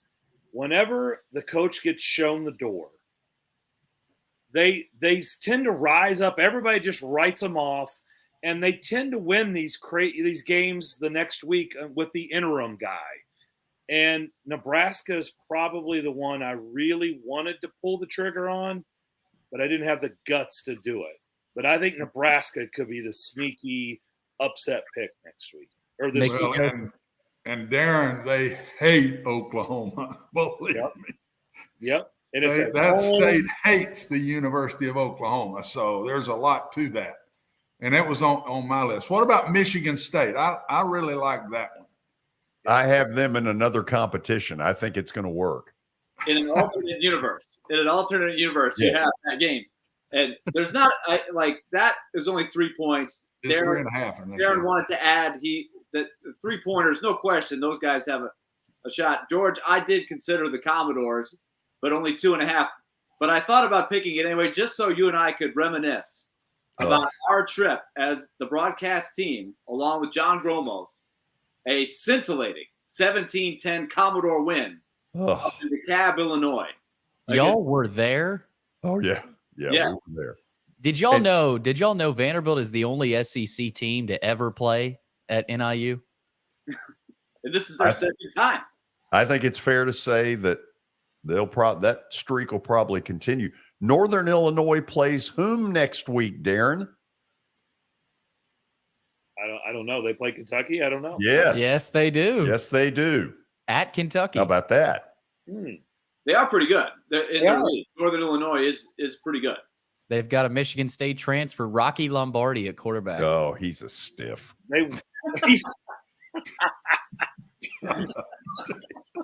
Every quarterback's just a stiff to you now? There are some that was so quick. George is so quick. Oh, he sucks. That's the quickest trigger. Do you close this up? Do you even know who he is? Yeah, he's got blonde hair. He played at Michigan State. He's not a great thrower. Stiff. He's a stiff. Find a new word. Aren't you gonna end this? I am gonna end this, guys. Good luck this weekend. I really do wish. I hope the best of luck to all of you. Willie, why don't you do it? Whatever. Darren, behave until next week. All right, guys. It was fun. See you next week. Good luck. Willie, go Braves. All right. Go Mets. See ya. Okay. Here's what we're going to do when we come back. We're going to open the phone lines. Can we put the number up there so people will know? There is our phone number. Okay, I'd like a couple, 3 of you, red-blooded Americans, to jump in on the lines. 588-2998 is the number. We will also take some text questions as well. We'll do a little mix when we come back. This is Main Street Media Television.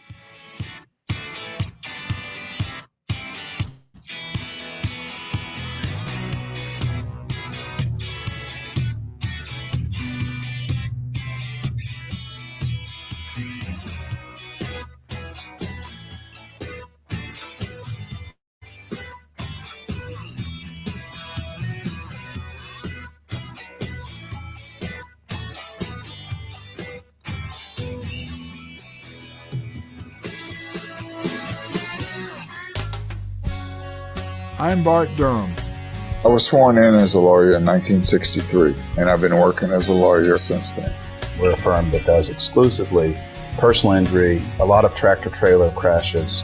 Insurance companies will open up their checkbooks when you force them to. We have systems that work. We get the most money for our clients in the shortest amount of time. I'm Blair Durham. My dad and I want to help. Give us a call at 615-242-9000.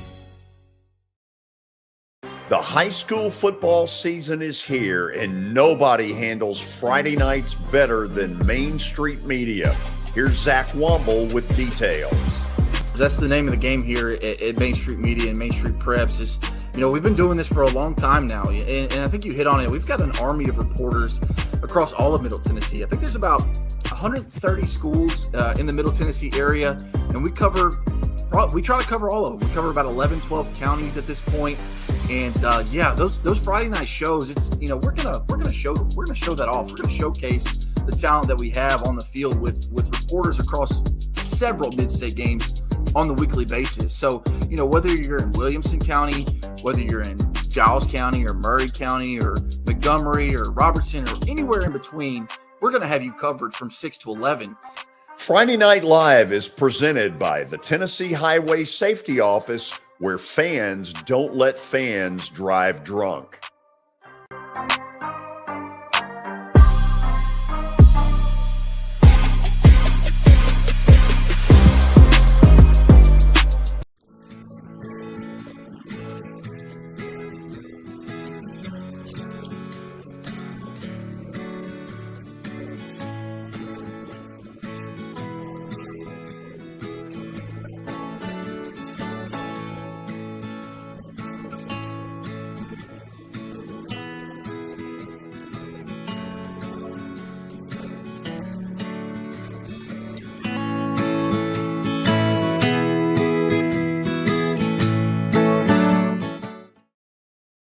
This is attorney Bart Durham, and this is me. I'm Aaliyah. Keeping in good physical condition is really important to me. But when I had a wreck with a tractor trailer truck that hurt my legs so bad I couldn't work for almost a year, I knew I needed a lawyer that understood tractor trailer cases. So I called Bart. Bart gets millions of dollars for his clients every year. At Bart Durham Injury Law, we've handled hundreds of tractor trailer cases. My dad and I want to help. Give us a call at 615-242-9000. Serving Williamson and surrounding counties, Bone and Joint Institute of Tennessee offers comprehensive orthopedic care with 16 subspecialized physicians. Our practice provides high-tech care with a hometown touch. We offer physician clinics, physical and occupational therapy, advanced imaging, and surgical services, including interventional procedures. Call us at 615-791-2630. We're Bone and Joint Institute of Tennessee. High-tech care with a hometown touch.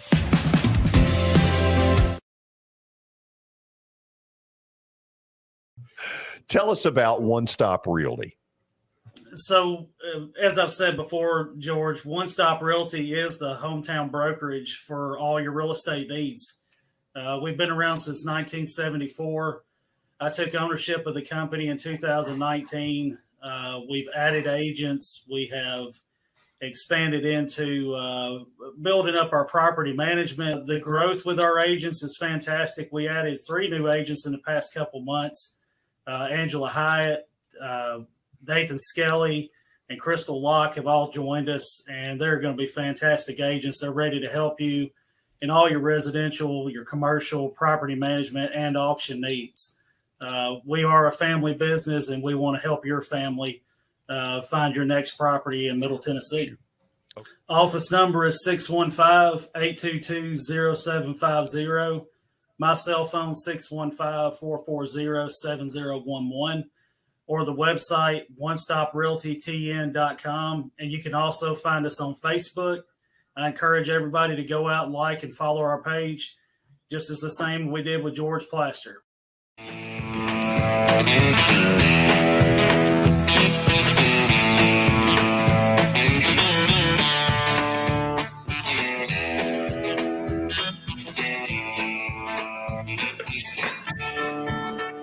We are back. We'll start with a couple of phone calls to kick things off.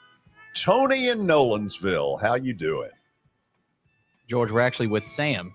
Oh, we're with Sam. Yes. Okay, Sam from Pleasant View, Tennessee. Sam, welcome. It's great to be on the show. I'm wondering what the crew here thinks of the USC Trojans in the Lincoln Riley era. How far can they go this year? Is it all just kind of smoke and mirrors, easy conference, easy games, or is there something real happening here? That's a really good question. Watson, what do you think it would take for USC to get in the college football playoff? Well, I've got them as the dark horse because I think they got the easiest route to get there.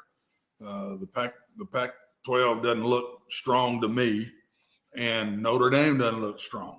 And that's their big game late in the year that they play. This team could sneak in to me as the fourth team because Michigan or Ohio State's going to lose when they play each other. And Clemson, I kind of put Southern Cal right where Clemson is. The competition that they play, I think they got a good shot of going right through it. Okay, let me try it this way. Does undefeated Southern Cal, if they were to run the table, go 13-0, you think they get in? Yes, absolutely. Okay. The only way they wouldn't is both them and Clemson both go undefeated, and then those top three stay where they are, which I think they will. That'd be the only way. And then it would be which one, Clemson or Southern Cal's got the strongest track record. Does the Pac-12 have a playoff game, a championship game? Championship game. So they would have the same number of games Clemson would at that point. Most of the time, that has been the Friday night game before all the Saturday stuff. Southern Cal might be ahead of Clemson because of style points, George and Sam, because they're going to score a lot of points, and Clemson, I think, is going to beat you with their defense. So I think Southern Cal might even pass them. Now to Tony in Nolensville. Tony, welcome. Hello, George. Hello, Watson. Hello, Mr. Derek. Good afternoon, guys. George, I like the way you've gone from teams or someone being a fraud to now being stiffs. I like that. That's that's pretty good on your analogy of some of these people. I like it. Pretty comical. But George, are y'all there? Yeah, there's a certain level of bitterness. Okay. Well, I didn't know if you were there. I didn't know if I had connected or not. So. No, there's a certain level of bitterness. Let me tell you. When I throw out the word stiff. Oh, well, it's pretty comical. I tell you who's a fraud, and they're right. Nebraska is Iowa. They've only scored 15 or 16 points, and in the first game they won 7-3 with the score getting two safeties to win the game. And I mean, it was 3-3, and they got two safeties to win. So I think they're a fraud. But Watson, I've got a question for you, buddy. It involves your brother here.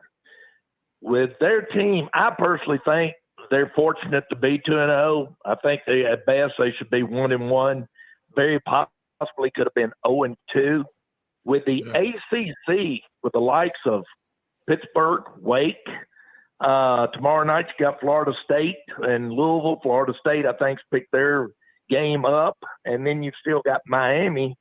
Where do you think, and I think North Carolina State's playing well, where do you think your brother's team, where are they going to fall? Are they a middle of the pack? Are they the upper echelon? Where are they in the ACC? And do you think the ACC's gotten a lot better than they were last year? I'm going to hang up. Let's get some more callers in, George. Great show, guys. Great picks. Hey, Tough thank pick. you. Honestly, George, they're 3-0 because they opened in 0 week and played Florida A&M, if you remember. Yeah. And so he's 3-0. They could very easily be 1-2, and I get that. And their defense has just been, I mean, my gracious, they gave up 61 and won a game. That's hard to do. But Tony, that division, it's Pitt and Miami. Neither one of them have looked great. I know he's got one of the two at home. He's open this week, and he's got Notre Dame next week, and they're not very good. I think he pops the top 25 next week, and he'll beat Notre Dame. So, I mean, they are young on defense, and that's the hope, I think, that he has, that the defense will get better. But, I mean, they could kind of be average to me, George and Tony, and they might end up getting in the championship against Clemson. Isn't that amazing? Because I think I'm right. Florida State and NC State are on the Clemson side. And so the two I think he's got to really take on, even though Duke is not a give me right now, George. But the two that he's got to beat on his side, I think, are Pittsburgh and Miami. And honestly, neither one of them look just fantastic to me. The best thing North Carolina has going is a really talented redshirt freshman quarterback. Man, I like him. Yeah, he's a winner. His background is all his family have been great players at Carolina. And he's playing lights out. That was supposedly the question mark coming in. That's been answered. The question mark's in other places right now. And the other thing that, of course, I know all this because I'm close to the program, but he had 4 offensive starters that didn't play in that game against Georgia State. 3 of them would be back against Notre Dame. And his best receiver has not played since very early in the first game, Downs, who is an All-American. And so if he can hang on early and that defense gets a little better, they won't be middle of the pack, even though they might be talent-wise middle of the pack, George, because it's kind of set up for them because their side's not just fantastic to me. Billy, we got a couple of text questions. I know. Let's throw them out there. Yes, we do. This comes from Judy in Gallatin. She asks, why isn't there a college football game on TV tonight? I know there usually is over the years. Oh, the NFL. I think it's the NFL. They don't do it early if you watch it every year. They've started putting them on Friday night, George. So they're they don't have the NFL that they're battling.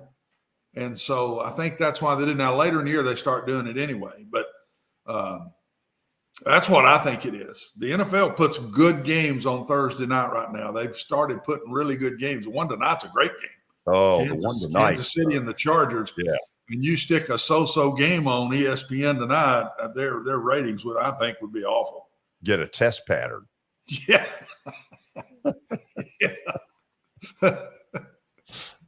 What else? I didn't get that joke, George. Am I too young? You're too young. Don't. It's okay. You got to go on to Vanderbilt to figure that one out. They used to put on television on stations before they were all 24 hours a day. They would put what was called a test pattern. Yes. And wow. There's really a generation gap here. To say the least. That didn't tell me anything. You just said test pattern again. It'll draw a test pattern. 0. Draw. You'll be all right, Billy. Just let it go. I'm still out of the loop. It ain't worth it. Just let it go. It'll draw a rice crowd. Okay. That's a little bit better. Next one from Patricia in Ashland City. She asks, are the Braves going to win the NL East this year? God, I don't know. Watson, I keep going back and forth. All of a sudden, neither one of them are playing very well. The Mets have started to take on some water. The Cubs swept them in New York, which I never saw that coming. No. The Braves have been out west on a tough road trip. The Mets have the easier schedule. I don't know how the Braves win, but I'm not going to rule them out. I think the Braves do win unless the Mets are getting some pitching back. They're struggling, and I think the Mets are kind of headed here, and the Braves are still, even though it's slight, are still kind of here, and they're going to may get some guys back even more, George. The only thing the Mets got going is the schedule's a little easier. That's it. Would you not agree? I'm not sure they're the better team right now. Yeah, they have a considerably easier schedule. They got Pittsburgh, for instance, at home for 4 in a row. They ought to mop up on the Pirates. And, that's what's making it tough right now. The Braves have overtaken the Mets once, but the minute they did, it all went south for about 4 days. I think if the Braves can take 2 out of 3 in the final series between the two teams in Atlanta, the weekend, I want to say October 1, that's how I think the Braves win it. When's Scherzer coming back? Is it pretty quick? Hopefully never. Man, if they don't get those guys healthy and pitching at their top abilities, they're not going anywhere, in my opinion.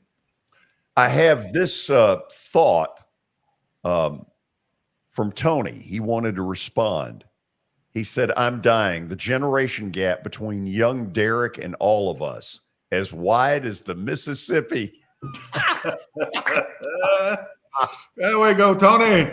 I love it. It's crazy how many references just fly right over my head. I don't have a clue what you guys are talking about half the time. Whatever the case, we're going to the break. I need a victory in the worst sort of way. Last bet of the day has gone south. We will attempt to get a victory tonight when we come back. This is Main Street Media Television.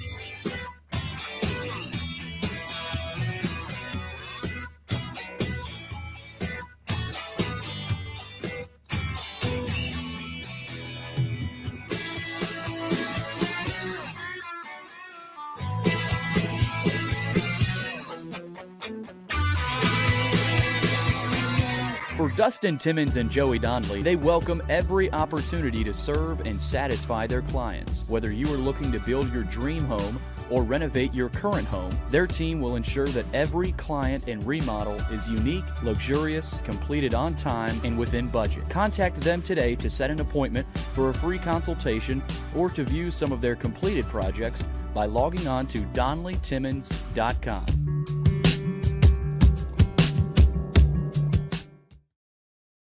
This is attorney Bart Durham, and this is me. I'm Aaliyah. Keeping in good physical condition is really important to me. But when I had a wreck with a tractor trailer truck that hurt my legs so bad I couldn't work for almost a year, I knew I needed a lawyer that understood tractor trailer cases. So I called Bart. Bart gets millions of dollars for his clients every year.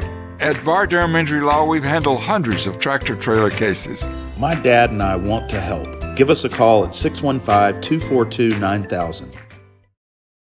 This is Eric Berner with Rockcastle Wealth Advisors. I help people in the pursuit of making their money live as long as they do. People hire me because I use a customized, individualized, and personal approach for the person I'm working with. Everyone's situation is different. If you've lost a spouse or a parent and want to make sure your inheritance is utilized and does not just disappear, I can help with that. Call me at 615-235-1058 or email eric@rockcastlewealth.com. I highly recommend Sumner Funeral and Cremation because of their caring nature and attentiveness to detail. Pre-planning your funeral now will bring you peace of mind and less stress to your loved ones. When the chaos of losing you happens, your family can honor and celebrate your life, knowing things are happening just as you wanted them to. Pre-planning determines the details of your funeral, cemetery services, and can be less expensive. We are honored to serve you and are always here for you in your time of need. Sumner Funeral and Cremation. Traditional, affordable, dignified. SumnerFuneral.com.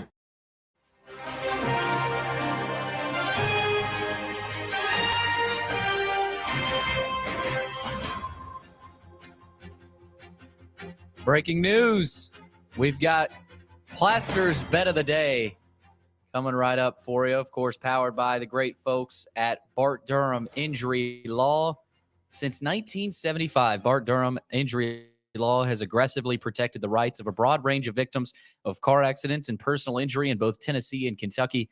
If you, too, have seen your life interrupted by an injury on a highway, in a hospital, at your workplace, or on unsafe property, you should let their attorneys do the work fighting for the full financial compensation that you need. Learn more about Bart Durham Injury Law by logging onto their website. That is bartdurham.com. And let's take a look first before we get to the bet of the day. Oh, my. It is – the Titanic is sinking. It's been a slump. 26-32 now. You've gone all baseball this week. I'll be interested to see whether you go football tonight or not. George, I don't have the fancy graphic for today. Really? I will apologize for that, but we're going to have to go straight to you. Okay. For the bet of the day. Do you bounce back? Watson, I have a theory. What's the theory, bud? You need one. Theory. You need to come up with a theory.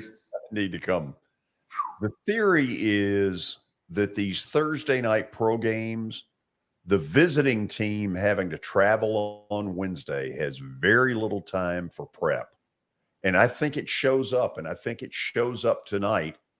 I'm taking Kansas City minus the 4 at home against San Diego, and I think I'm going to win. I think that's a good bet. I don't go with you a lot, but this one I agree with you. I think this one's I agree with that. Okay. You have a good weekend. I guess that was bye-bye. Bye-bye. Get a good nap. I don't need a nap, George. Thank you very much. Billy, George, see you tomorrow. Good luck this weekend. This is Main Street Media Television. Yeah, whatever.